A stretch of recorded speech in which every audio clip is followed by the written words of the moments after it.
آج اس محفل میں اور جو موضوع بحث جو ٹاپک ہے دا آرٹ آف پیرنٹنگ، میں سمجھتا ہوں کہ انتہائی اہم ایک ایشو ہے جس پر آج اس تقریب سے مخاطب ہونے کا مجھے موقع مل رہا ہے۔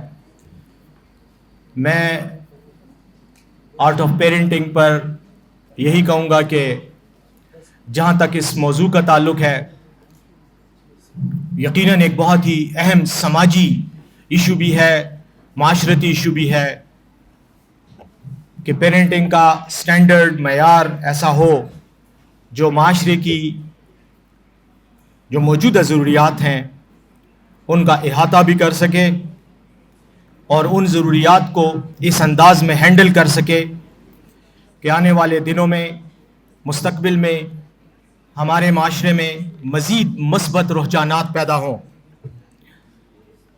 یہ ایک انتہائی اہم موضوع ہے اور میں یقیناً countering violent extremism KP-CVE، Aga Khan foundation اور national commission on the status of women اور تمام منتظمین کو یقیناً مبارکباد پیش کروں گا کہ اتنے اہم موضوع پر آپ نے بات کی۔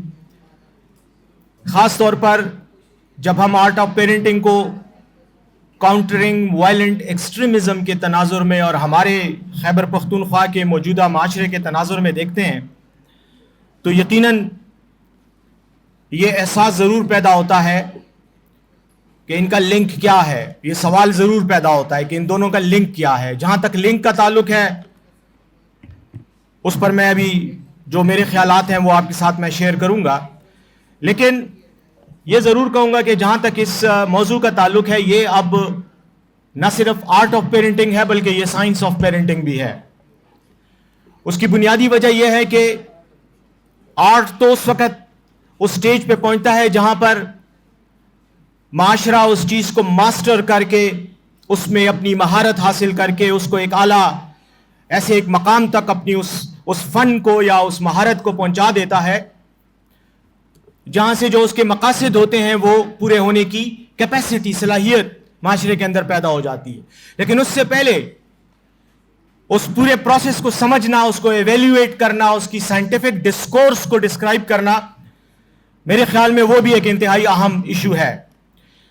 اور اگر سوشیو سائیکالوجی، سوشیو اکنامکس اور سوشیو پولیٹکس کے تناظر میں دیکھا جائے تو اس وقت ہمارے معاشرے میں جو چینج آ رہا ہے، جو تبدیلی آ رہی ہے، اور وہ جو محرکات تبدیلی کے ہیں، وہ فیکٹرز جو کہ چینج کا باعث بن رہے ہیں، ان کی صحیح انڈرسٹینڈنگ اور اس حوالے سے اپنی نئی نسل کو تیار کرنا، اس کے لیے یقیناً ایک سائنٹیفک انالیٹیکل اپروچ کی ضرورت ہے، کیونکہ جب تک آپ ان عوامل کو، ان کے پروسیسز کو اور ان کے نتائج کو، ان کے اثرات کو، ان کے مینیفیسٹیشنز کو سائنٹیفکلی نہیں دیکھیں گے، اس وقت تک شاید معاشرے میں ان کا وہ بینیفٹ حاصل نہیں ہو سکتا اس قسم کی ایکسرسائزز کا۔ آرٹ آف پیرنٹنگ پر بہت کچھ لکھا بھی گیا ہے، کہا بھی گیا ہے۔ سائیکالوجی کے آپ زیادہ تر ماہرین یہاں بیٹھے ہوئے ہیں، نیشنل انسٹیٹیوٹ آف سائیکالوجی کا بھی میں ذکر کرنا بھول گیا ہوں، آپ لوگوں کی بھی اس میں کنٹریبیوشن ہے۔ مجھے کوئی سائیکالوجی کا اتنا پتہ تو نہیں ہے، لیکن اتنا ضرور کہہ سکتا ہوں کہ پیرنٹنگ میں جو نئی جو اپروچز آئیں یورپین ویسٹرن کانٹیکسٹ میں، میری رائے میں، میری ناقص رائے میں، جب European society second world war کے بعد ایک ٹرانسفارمیٹیو فیز میں گئی اور ٹرانسفارمیشن کا عمل شروع ہوا، پرانے ویلیوز ختم ہونے لگے، نئے ویلیوز ڈیولپ ہونے لگے، تو اس کے نتیجے میں انہوں نے اس چیلنج کو انڈرسٹینڈ بھی کیا، اور اس چیلنج کی انڈرسٹینڈنگ کے بعد، اس کو سمجھنے کے بعد، اس کے لیے جو اپروچز چاہیے تھیں، جو سائنٹیفک، وہ نفسیات کے علم میں ڈیولپ ہوئیں۔ یہ ڈینیل سیگل، ڈایانا بومرنٹ رائٹرز تھیں سائیکالوجی پر، جنہوں نے پیرنٹنگ کو فوکس کیا، اور 1950s کی میں بات کر رہا ہوں کہ وہاں پر انہوں نے اس کو ایک باقاعدہ سائنٹیفک ڈسکورس کی شکل دی, سائیکولوجیکل ڈسکورس کی شکل دی. اور اسی میں ہی یہ جو ابھی تھوڑی دیر پہلے کاشف صاحب نے بات کی, پرسپشنز کی بات کی, پرسیوڈ پیرنٹنگ کا اصول سامنے آیا, جو میں سمجھتا ہوں ایک سائنٹیفک انوویشن تھی. ایک تو پیرنٹنگ ہے اور ایک پرسیوڈ پیرنٹنگ ہے. پیرنٹنگ میرے خیال میں وہ چیز ہے جیسے آپ سمجھتے ہیں کہ ماں باپ اپنے اولاد کی کیسے پرورش کرتے ہیں, لیکن پرسیوڈ پیرنٹنگ یہ ہے کہ بچہ کیا سمجھتا ہے کہ اس کی تربیت کیسے کی جا رہی ہے. بچے کے پیراڈائم میں رہ کر پیرنٹنگ کو اینالائز کرنا اور اس کی سائنٹیفک اسسمنٹ کرنا, یہ بھی ایک اہم ایشو تھا جو اس دور میں آیا 1950s اور 60s میں. اور آج کل ہماری تمام جو اس حوالے سے جتنی بھی ریسرچ ہو رہی ہے یا جتنا بھی کام ہو رہا ہے, اس میں یہ گائیڈنگ پرنسپل کے طور پہ بھی استعمال کیا جا رہا ہے کہ how a child perceives the role of his parents in his upbringing and in the influence of those teachings on his personality at a later stage. میرے خیال میں ان امور کو یقیناً آپ نے دیکھا ہوگا, مجھے پتہ نہیں ہے آپ نے دیکھا یا نہیں کیونکہ میں نے آپ کی ورکشاپس کو اٹینڈ نہیں کیا, لیکن یقیناً یہ ایک ایسے اصول ہیں کہ جن کو دیکھنا چاہیے. کیونکہ اس کے لیے ایک امپورٹنٹ چیز جو بہت ضروری ہے وہ پیرنٹ اور چائلڈ کا ریلیشن شپ بہت امپورٹنٹ ہے. یہ میں تھوڑی سی سائنٹیفک بات کر کے پھر ذرا ایک اور موضوع پہ تھوڑا ٹائم آپ کا لوں گا. میری رائے میں جیسے کہ سائیکالوجی میں پیرنٹنگ کی 4-5 مختلف قسم کی شکلیں ہیں. اتھارٹیٹیو پیرنٹنگ, اتھارٹیرین پیرنٹنگ, ایک ہے نیگلیکٹڈ پیرنٹنگ, پرمیسو پیرنٹنگ. اور اس کے بارے میں یہ کہا جاتا ہے کہ جو اتھارٹیٹیو پیرنٹنگ ہے دس از دا بیسٹ فارم, اس لیے کہ اس میں کنٹرول اور فریڈم دونوں کو ایک بیلنس سے, ایک امتزاج کی شکل دی گئی ہے کہ بچے کو آزادی بھی دی گئی ہے لیکن اس پر ایک اتھارٹی کو امپوز بھی کیا گیا ہے تاکہ اس کی گروتھ ریگولیٹڈ انداز میں ہو.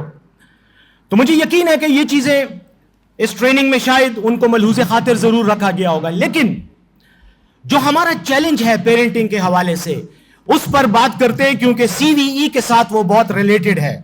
جو کاؤنٹرنگ وائلنٹ ایکسٹریمزم اور جو ہمارے ملک کے اس وقت سماجی مسائل ہیں ان کے ساتھ وہ بہت ریلیٹڈ ہے. اور وہ یہ ہے کہ جب آپ پیرنٹنگ کی بات کرتے ہیں تو یاد رکھیں آپ ایک نئی نسل کی بات کر رہے ہوتے ہیں, اور ہر نسل گزشتہ نسل سے ڈیولپڈ اور امپرووڈ ہوتی ہے. وہ ایک نئے پیراڈائم میں اپنی سوچ کی ترویج کرتی ہے, اپنے سوچ کی ایوولوشن اور ارتقاء جو اس کا ہوتا ہے وہ ایک نئے ماحول اور نئی فضا میں ہوتا ہے, ایک نئے پیرائے میں, ایک نئے پیراڈائم میں ہوتا ہے. اس کے پیراڈائم کو سمجھنا بہت ضروری ہے. اور اسی لیے حضرت علی کرم اللہ وجہ کا ایک فرمان ہے, انہوں نے کہا تھا کہ اپنے بچوں کی تعلیم اور تربیت ان کے زمانے کے تقاضوں کے مطابق کرو. اپنے زمانے کے تقاضوں کو صرف نہ دیکھو, کیونکہ جب آپ کے بچے بڑے ہوں گے تو اس وقت وقت بدل چکا ہوگا, ان کے تقاضے, ان کی ضروریات چینج ہو چکی ہوں گی. تو اپنے بچوں کی تربیت اس انداز میں کرو کہ ان کے زمانے کے تقاضوں کو وہ مقابلہ کر سکے اور ان چیلنجز کا سامنا کر سکیں. ہمیں پیرنٹنگ میں یقیناً اس چیز کو بہت دیکھنا ہوگا, اور خاص طور پہ اب جو اس وقت ڈیولپمنٹ ہو رہی ہے پوری دنیا میں, اسپیشلی ہمارے سوشل میڈیا کے ذریعے آرٹیفیشل جو انٹیلیجنس کا ایک نیا ایک چیلنج ہمارے سامنے سماجی اور معاشرتی کانٹیکسٹ میں ابھر رہا ہے, اس کے لیے اپنے بچوں کو تیار کرنا اور اس انداز میں تیار کرنا کہ وہ معاشرے کے اس بہت بڑی انرجی اور اس پاور کے اوپر بیٹھ کر اس پاور کو جو AI کی اور سوشل میڈیا کی طاقت ہے اس کو بہترین انداز میں معاشرے کی اصلاح کے لیے استعمال کر سکیں, نہ کہ تخریب کے لیے, تعمیر کے لیے استعمال کر سکیں. اور یہ ایک امپورٹنٹ پیراڈائم ہے جو میرے خیال میں پیرنٹنگ کے لیے بہت ضروری ہے. لیکن اس میں پھر آخر میں یہی کہوں گا, ابھی تھوڑی دیر پہلے بات کی گئی, ہم نے انسان کو بہترین صورت میں پیدا کیا. اب یہ بہترین صورت کیا ہے؟ بہترین صورت میں تو جانوروں کو بھی اللہ پیدا کرتا ہے. جتنے بھی جانور آپ دیکھیں وہ بڑے خوبصورت ہوتے ہیں, ان کے بچے بھی بہت پیارے ہوتے ہیں, اور اپنی باڈی, اپنی جسامت, اپنی عادات, اطوار, اپنے نیچر, کیریکٹرسٹکس, ان کے لحاظ سے وہ بھی بالکل ایک بیلنسڈ کریشن ہے اللہ کی. لیکن انسان کو کیوں احسن تقویم کہا گیا؟ اس لیے کہا گیا کہ انسان کے اندر ایک اور صلاحیت ہے جو اور جانداروں میں نہیں ہے, اور وہ شعور کی صلاحیت ہے, فکر کی صلاحیت ہے, عقل کی صلاحیت ہے. اور اسی لیے اللہ کہتا ہے کہ میں نے تمہیں اس انداز میں پیدا کیا تمہیں یہ احساس دلایا, تمہیں یہ شعور دیا کہ تم ٹھیک اور غلط, سچ اور جھوٹ میں تمیز کر سکو. یہی تقوی کی معراج ہے. تقوی کہتے ہی اس چیز کو ہیں کہ آپ کے اندر یہ ان بلٹ صلاحیت پیدا ہو جائے, یہ کیریکٹرسٹک اور یہ انسٹنکٹیو کیپیبلٹی پیدا ہو جائے کہ آپ اچھے اور برے کی پہچان کر سکو, اور جب کوئی بری چیز سامنے آئے تو آپ کو آپ کا الارم بجنا شروع ہو جائے کہ یہ غلط ہے اور یہ میں نے نہیں کرنا. یہی وہ خالق کی وہ صلاحیت ہے جو اس نے آپ کے جینیٹک ڈسپوزیشن کے اندر, آپ کے جینز کے اندر ڈال دی ہے. It is your genetic disposition to act accordingly. اور ایکٹ اکارڈنگلی کا کیا مطلب ہوا کہ آپ نے اپنی فطرت کے مطابق عمل کرنا ہے.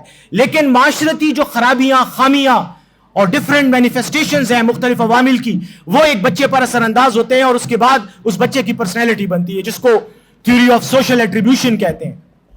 آپ سوسائٹی کو ایٹریبیوٹ کرتے ہو, سوسائٹی آپ کو ایٹریبیوٹ کرتی ہے. اگر غلط چیزوں کا رواج ہے تو آپ کی پرسنالٹی پہ بھی نیگیٹیوٹی آئے گی, اگر چیزیں اچھی جا رہی ہیں تو آپ کی پرسنالٹی بھی اچھی ہوگی. انسان بہرحال اللہ نے اس کو ایک اچھے انداز میں اچھی فطرت پر, نیک فطرت پر پیدا کیا ہے.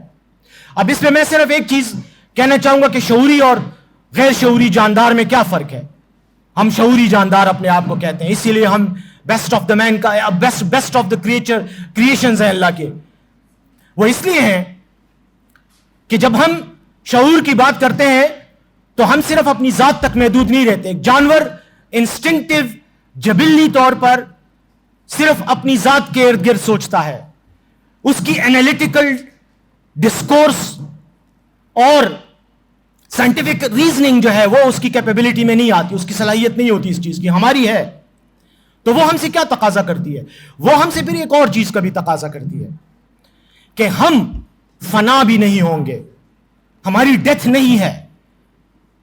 شاید باقی جانداروں کی ڈیتھ ہوگی لیکن انسان کبھی نہیں مرتا.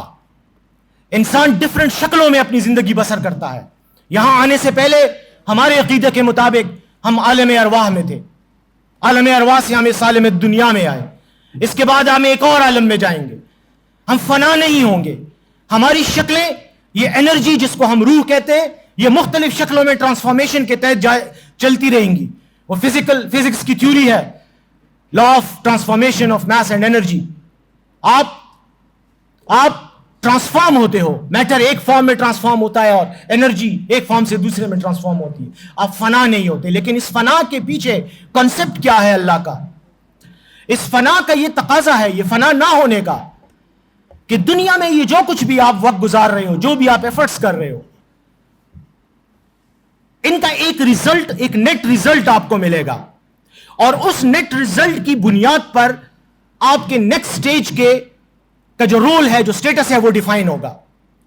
اگر آپ نے اس مرحلے پر اپنی کارکردگی ٹھیک رکھی تو شاید جو اگلی دنیا میں آپ کا سٹیٹس ہے, اگلے پیراڈائم میں, اگلے ڈائمنشن میں, اگلے عالم میں جو آپ کا سٹیٹس ہے وہ شاید بہتر ہوگا. اور اگر اس میں آپ نے پرفارم نہ کیا تو شاید آپ وہاں بھی کوئی اچھی پرفارمنس آپ کو نہیں دی, ایکسپیکٹ آپ سے نہیں کی جائے گی.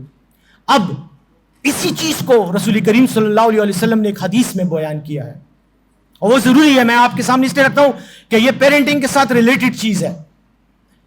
اور وہ حدیث یہ ہے کہ وہ یہ کہتے ہیں کہ انسان ختم ہو جائے گا, اس کی زندگی موت کے بعد اس دنیا میں ختم ہو جائے گی سوائے 3 سٹیجز کے.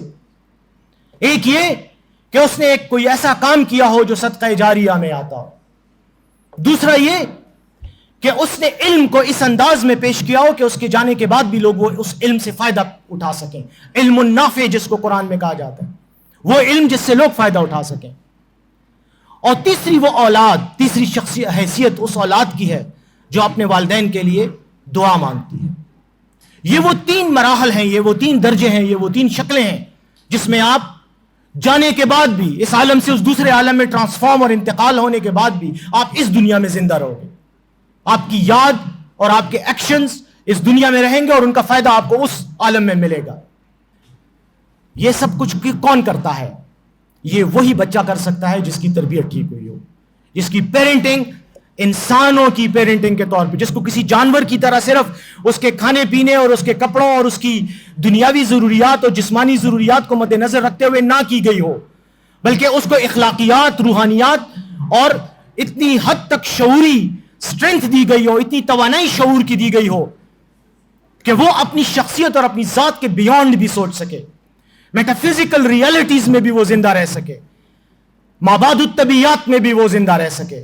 یہ وہ پیرنٹنگ ہے جس کی طرف قرآن بھی اشارہ کرتا ہے, جس کی طرف احادیث رسول اللہ صلی اللہ علیہ وسلم بھی اشارہ کرتے ہیں, اور جس کی طرف آج سائنس بھی اشارہ کر رہی ہے. وہ سوسائٹی تباہ ہو جاتی ہے کہ جس میں آپ انسان نما جانور پیدا کرنے لگ جاتے ہیں. اور انسان نما جانور کون سی سوسائٹی پیدا کرتی ہے؟ وہ سوسائٹی پیدا کرتی ہے جو صرف اور صرف اس بچے کے ذہن میں اپنے فائدے, نفع اور نقصان کی سوچ ڈالتی ہے. جو معاشرے براڈر اجتماعی سوچ پیدا کرتے ہیں, وہ چاہے دنیا کے کسی بھی علاقے میں ہو, کسی مذہب سے بھی تعلق رکھتے ہوں, لیکن جب وہ اجتماعی سوچ, اجتماعی فوائد بچوں کے ذہن میں ڈال کر اس فرد کو ایک اجتماع کے ساتھ, ایک یونٹ کو ایک ہولسم ریالٹی کے ساتھ لنک کرتے ہیں, وہ معاشرے ہمیشہ ترقی کرتے ہیں. اور آپ دنیا کی تاریخ اس بات کی, شاید میں کسی ایگزامپل میں نہیں جاؤں گا, لیکن ایولوشن اور پروگریشن وہ اجتماعیت سے آتی ہے, جب فرد ایک جمع کا حصہ بنتا ہے. اور ڈس انٹیگریشن اور ڈیولوشن کہاں آتی ہے؟ جب اجتماع ٹوٹنے لگتا ہے, معاشرہ ٹوٹتا ہے, اور ہر فرد اپنے آن اٹس اون شروع ہو جاتا ہے. تو as parents, art of parenting, میری یہی انڈرسٹینڈنگ ہے کہ جب ہم اپنے بچوں کو ان کے آنے والے کل کے لیے ایک اجتماعی شعور کے ساتھ, ایک اخلاقی شعور کے ساتھ, کردار کی طاقت سے امپاور کریں گے, تو آٹومیٹکلی معاشرے میں اصلاح بھی آئے گی. یہ جو ایکسٹریمزم ہے یہ کیوں آتا ہے؟ فرسٹریشن کی وجہ سے آتا ہے. فرسٹریٹڈ انڈیویجول کون ہوتا ہے؟ جو محروم ہوتا ہے. اور محروم کون ہوتا ہے؟ دیکھیں, یاد رکھیں, ایک وقت میں آپ غریب ہوں گے, پیسے نہیں ہوں گے, آپ سمجھتے ہوں گے میں دولت سے محروم ہوں, لیکن اللہ کا اپنا ایک نظام ہے, وہ آپ کو کسی اور وقت میں نواز دیتا ہے. آپ اکیلے ہوتے ہو, آپ کا کوئی ساتھ نہیں ہوتا, لیکن اس کے بعد وہی اللہ آپ کے لیے ایسے رشتے ڈھونڈ دیتا ہے کہ آپ طاقت محسوس کرتے ہو, آپ کا اکیلا پن, تنہائی ختم ہو جاتی ہے. لیکن ایسے لوگ فرسٹریٹ نہیں ہوتے. فرسٹریٹ وہ لوگ ہوتے ہیں, ڈپریشن ادھر آتا ہے ان سوسائٹیز میں جن میں فرد تنہا رہ جاتا ہے. اور وہ تنہائی کا, جس کو ویسٹرن انڈیویجول لبرلزم کے نام سے آج کل, اور خاص طور پہ 60-70s میں ویسٹ میں جس طرح کا معاشرہ آیا جس میں ہر فرد تنہا ہو گیا, معاشرے نے آزادی کا وہ لیول دے دیا اس کو کہ وہ سوسائٹی کا مرہون منت ہی نہ رہا. اس نے سوچا سوسائٹی کی مجھے ضرورت ہی نہیں ہے, مجھے ضرورت ہی نہیں ہے کہ میں اپنے پیرنٹس کے یا باقی اخلاقی اقدار کی پاسداری کروں. اینتھروپو سینٹرک سوسائٹی سے ہم ہومو سینٹرک سوسائٹی کی طرف چلے گئے. ہومو سینٹرک سوسائٹی ایسی ہی ہوتی ہے کہ جس میں ہر فرد ہی اپنے فیصلے کرتا ہے, اور یہ سوسائٹی بیلنسڈ نیچرل سوسائٹی نہیں ہے. ہمیں جو ہماری سوسائٹی کی جو طاقت ہے, جو قوت ہے, جو صلاحیتیں ہیں, ہمیں ان کو, اس سوشل کیپٹل کو بروئے کار لانا ہوگا, اور اس کو سمجھ کر اپنے بچوں کی تربیت میں اس کو استعمال کرنا ہوگا. جس دن آپ یہ کریں گے, آپ کی سوسائٹی میں امن بھی آ جائے گا, آپ کی سوسائٹی میں انسانیت سے محبت بھی آ جائے گی, اور آپ کی سوسائٹی سے دہشت گردی, انتہا پسندی, ریڈیکلائزیشن, ایکسٹریمزم, ٹیررزم, ان سب چیزوں کا خاتمہ بھی ہو جائے گا.